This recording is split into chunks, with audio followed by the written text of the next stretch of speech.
Hey guys, Metal Viking 82 here, back to show us some more plunder that I've acquired over the last little while. Got a nice little stack of 2023 releases to show off today, but before I get into those, I'm going to be talking about some digital ones that I have that have yet to get a physical release, which maybe if we're lucky they will. Kicking things off, we have a couple that I did reviews of, so if you want my full thoughts on them, go check out those reviews. First, we have Dawn of Existence with their Ancient Arts album, which is their debut full-length, put out by the band themselves. Melodic death metal, not exactly sure where they're located. Been around since 2017, a two-man project with a session drummer. Awesome album, in my opinion. I've actually listened to it a couple different times this week throughout work. And then we have Throat Locust, death metal out of Corpus Christi, Texas. Been around since just last year in 2022 with their debut demo, Dragged Through Glass. Seriously killer death metal with a nice bolt thrower heft to it. Next up, we have Oblivion Throne, which is a speed thrash metal band out of Asheville, North Carolina. Been around since 2021. This is their first EP overall, put out by the band themselves, though they do have a previous full-length entitled Marauder from 2022. I have not had a chance to listen to that one yet. It's on my queue. I just have not, selected it to play yet. This next one, though, I actually have listened to it several times. In fact, this band called Lividus, progressive melodic death thrash out of Portland, Oregon, been around since 2017. It actually features Enigmatum and Skeletal Remains drummer Pierce Williams on the drums, as well as members of Witch Mountain, Yob, Lord Dying, among others. I actually ended up buying both of their EPs during a Bandcamp Friday. Tetany, which is their debut, and then their latest one, Terra Torns. Absolutely killer stuff. Pierce sounds amazing as always on the drums. He is such a beast. It is unreal. And then the vocalist, her vocals are just absolutely amazing. She kind of reminds me, like her harsh vocals, kind of have that Heidi Irizarry, formerly of Averst and vocalist of Carnivora. They have that feel to them, and she has beautiful cleans as well. Definitely one worth checking out. And then we have Mithraeum, I think is how you pronounce it. And this is a self-titled, I do believe, black metal out of San Diego, California. Been around since 2014. This is their first EP put out by M Theory Audio. They do have a previous full length that was independently put out by the band called The Inevitable Return. Really solid stuff, in my opinion. Definitely worth checking out. And now on to the actual physical stuff here. This one, when I saw, because I always check the Newberry Comics autograph pre-order section, a couple different times a day, just to see what, they might have that might interest me. And when I saw that this band was putting out a new album, I had to get it. I do have the autograph poster framed. It is upstairs, so I didn't want to go up there and try to drag it down for this video. But I got the brand new one from Steel Panther, On the Prowl. Yeah, I absolutely love this band. Some people, don't really care for them. They think the gimmick is run old, but I don't know. I really dig these guys. Glam metal out of Los Angeles, California. Been around since 2008. They've actually been around since 2000, technically under various names until becoming Steel Panther in 2008. But yeah, this is their sixth full-length album put out by Steel Panther Inc. Have not had a chance to listen to it. Haven't even heard a single off of this. But like I said, when I saw new Steel Panther was coming out, I had to pick it up. Next up, Primal with Humachine. That was really hard to say. Heavy metal band out of Los Angeles, California. Been around since 2014. This actually features former Hyrax guitarist Glenn Rogers on the guitar. This is their second full-length album put out by No Life Till Metal Records. And again, I've not had a chance to listen to this one yet, but I absolutely loved their debut.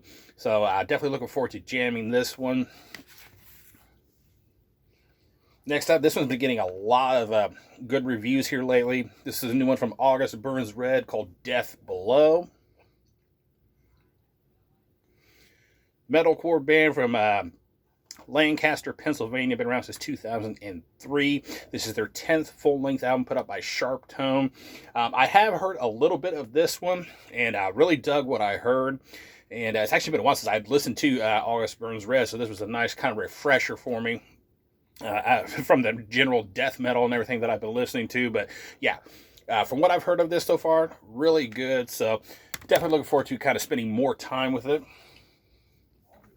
Next up, another one that has been getting a lot of good reviews. This is Insomnium with Anno 1696. Melodic death metal from Finland, been around since 1997. This is their 9th full-length album out on Century Media Records, and I have listened to this one a couple different times, and so far my favorite track is definitely the single that I originally heard, which was White Christ, featuring Sakis Tolis from Rotting Christ on guest vocals. I do believe there's a couple other guest spots on here from other people, but I forget who they are off the top of my head. But like I said, I've listened to this a couple times now, and really good stuff. If you haven't checked it out, go check out the new Insomnium. Next up, this one I actually have. I've had a promo for, and it's been on my list of stuff to review, but I've just not gotten around to it. Like I said, I'm trying to get back into doing reviews, and this will be one of them here eventually. But this is the newest one from Contrarian, entitled Sage of Shekinah. Progressive death metal band out of Rochester, New York, been around since 2014, and I actually became a fan of this band when I discovered that Nile drummer George Callias was on drums and even did vocals on their second and third full-length albums. He is no longer in the band, which sucks, but hey, it is what it is. But this is their 5th full-length album out now on Willowtip Records, and I really dig this. I mean, I don't know if I quite like it as much as their other material, but I think it's still a pretty solid album, because I have listened to the, like I said, the promo I have of it for several times now, and I really dig it. Review will be coming. I've just got to get myself motivated and get back into it. This one, it took me a little while to decide whether I was going to buy it or not, but I kept listening to the single, and I was listening to a little bit more of it, and I was like, yeah, I want to get this. But this is Of Sulfur with the Burden of Faith. Blackened deathcore band from Las Vegas, Nevada. Been around since, I want to say, 2020 from what I was able to gather. This actually features former Suffocate vocalist Ricky Hoover. Excuse me one second. Sorry about that. Somebody's always got a call when I'm trying to do a video. But yeah, as I was saying, this features former Suffocate vocalist Ricky Hoover on the vocals. This is their debut full-length album, out now on Century Media Records. Have not listened to the full thing yet, but man, the stuff I have heard from it, this is an absolutely brutal album. I am definitely looking forward to spending some more time with this one. Next up, one that I was super excited to get. This is a brand new one from Expunged, entitled Visions of Agony. Death metal band out of Ottawa, Ontario, Canada. Been around since 2019. This is their 2nd full-length album put out by CDN Records. And I actually discovered these guys when I got their debut self-titled EP in a Metalhead box. And I've been a fan since. And I'm not going to lie, this one I don't think is quite as good as their previous stuff.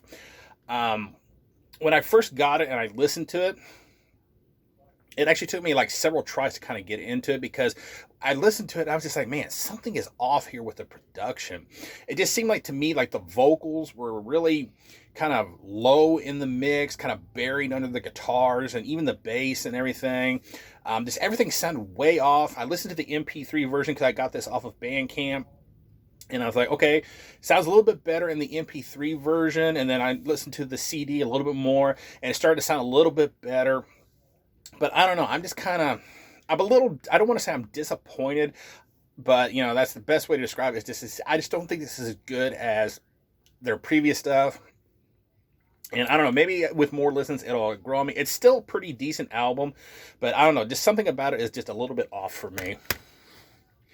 And last but not least, definitely another one I was super excited about, and this one has kicked my ass ever since I got it, and pretty much does so every single time that I listen to it. And that is the brand new one from Whore of Bethlehem, Ritual of Homicide. Brutal death metal / black metal band out of Austin, Texas. Been around since 2009. Features current and former members of Scattered Remains, Disfigured, Uncleansed, let me see, what is it? Cathexis, excuse me, among others. I couldn't read my own damn writing. This is their third full-length album put up by Comatose Music, and this is just pure fire. Absolutely amazing album. These guys have just delivered a punishing release, in my honest opinion. Definitely one that'll probably end up making my year-end list. If you've not listened to Horror of Bethlehem, go check this out. So yeah, that is going to do it. Thank you guys so much for watching and subscribing. And until next time, stay brutal.